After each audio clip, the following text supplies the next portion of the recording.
নলবাৰীত অচিৰেই মুকলি হ'ব অত্যাধুনিক চিকিৎসালয় নৱদ্বীপ হস্পিটেল। নলবাৰী স্বাস্থ্য খণ্ডত নতুনকৈ সংযোজন হ'ব এখন ব্যয়বহুল সম্পূৰ্ণ অত্যাধুনিক হস্পিটেল। উন্নত চিকিৎসাৰ লগতে থাকিব আকৰ্ষণীয় সুবিধা। নিম্ন আৰু মধ্যবিত্ত পৰিয়ালৰ বাবে থাকিব বিশেষ সুবিধা।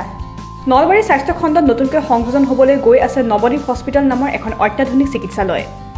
নামনি অসমৰ সৰ্ববৃহৎ ব্যক্তিগত খণ্ড চিকিৎসালয় কৰাৰ এক প্ৰয়াসত নৱদ্বীপ হস্পিটেল। ৰবিবাৰে উক্ত চিকিৎসালয়খন শুভাৰম্ভণিৰ মাংগলিক পৰ্ব সম্পন্ন হয়। মাংগলিক কাৰ্যসূচী ৰূপায়ণ কৰি কেইবাটাও গুৰুত্বপূৰ্ণ বিষয়ৰ ওপৰত হস্পিটেল কৰ্তৃপক্ষৰ সংবাদমেল।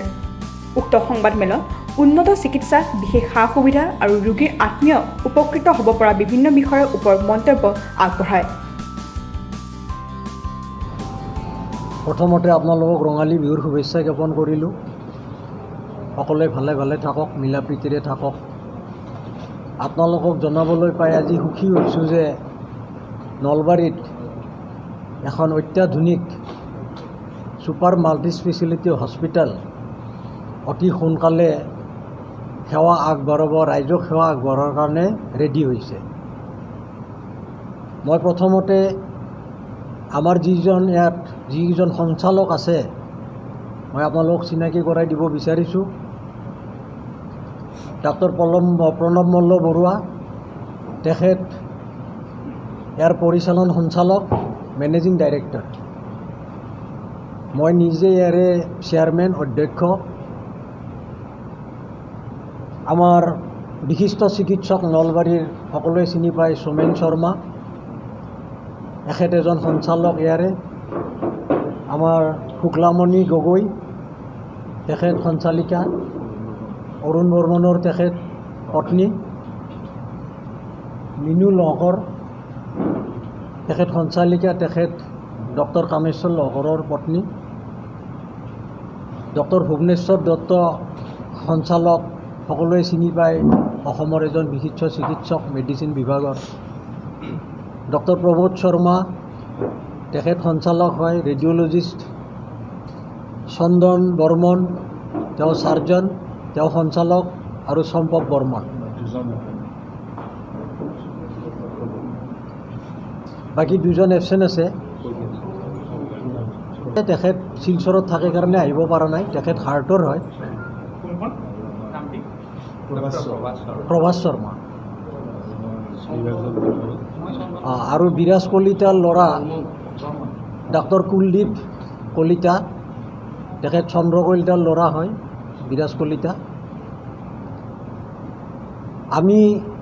আজি আমি ইয়াত দিনটো ভাল কাৰণে আমি পূজাটো কৰিছোঁ, কিন্তু অতি শীঘ্ৰে আমি OPD ইয়াত আৰম্ভ কৰিম। আৰু আমাৰ ইয়াত সকলোবিলাক চিকিৎসাৰ সুবিধা থাকিব। আৰু আমি অহা মাহৰ পৰা আমি ইয়াত চাৰ্জাৰী, অপাৰেশ্যন, ICU সকলোবিলাক আমাৰ ইয়াত আৰম্ভ হ'ব। আমাৰ 100 বেডেড এইখন। বাকী যিখিনি টেকনিকেল মেডিকেল লাইনৰ কথা আছে সেইখিনি আমাৰ doctor Pranab Malla Baruah, managing director, তেখেতে আপোনালোকক অৱগত কৰাব। নৱদ্বীপ হস্পিটেল, নৱদ্বীপ হস্পিটেল, কিন্তু আমাৰ কোম্পানীটো হ'ল north Brahmaputra lifeline private limited. Nabadwip hospital আমি নৰ্থ ব্ৰহ্মপুত্ৰ লাইফলাইন প্ৰাইভেট লিমিটেডৰ আণ্ডাৰত নৱদ্বীপ হস্পিটেল।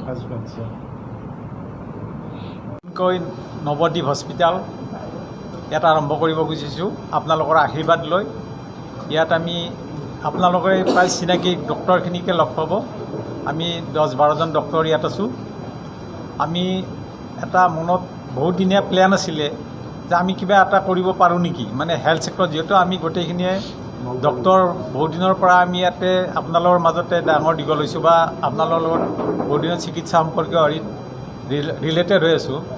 যে মনৰ ভাৱ যে আমিতো আৰু এটা সেই যি আগত 30-40 বছৰ আগত যিটো চিকিৎসা পদ্ধতি, এতিয়া দিনক দিনে বহুত পৰিৱৰ্তন হৈছে, আমি চকুৰ আগতে দেখি আছোঁ।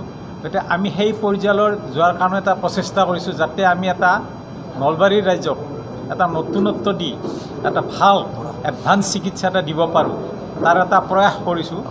ইয়াত আমি যিখিনি কিছু আমাৰ হাৰ্ডল আছে, বাধা বিধিখিনি আছে, এইখিনি পাৰ হৈ যাওঁতে আমাৰ অলপ সময় লাগিব। এইটো এদিনতে আমি কৰিব নোৱাৰোঁ, কিন্তু আমি মনৰ যিটো আশা আছে আপোনালোকে যিটো বিচাৰিছে সেইখিনি দিবৰ কাৰণে আমি যথোপৰ্ণাস্তি চেষ্টা কৰিম আৰু আমি এইটো 2-3 বছৰৰ ভিতৰত এখন পূৰ্ণাংগ আপোনালোকে মনে বিচৰা হস্পিটেলখন দিব পাৰিম বুলি আশা কৰিছোঁ।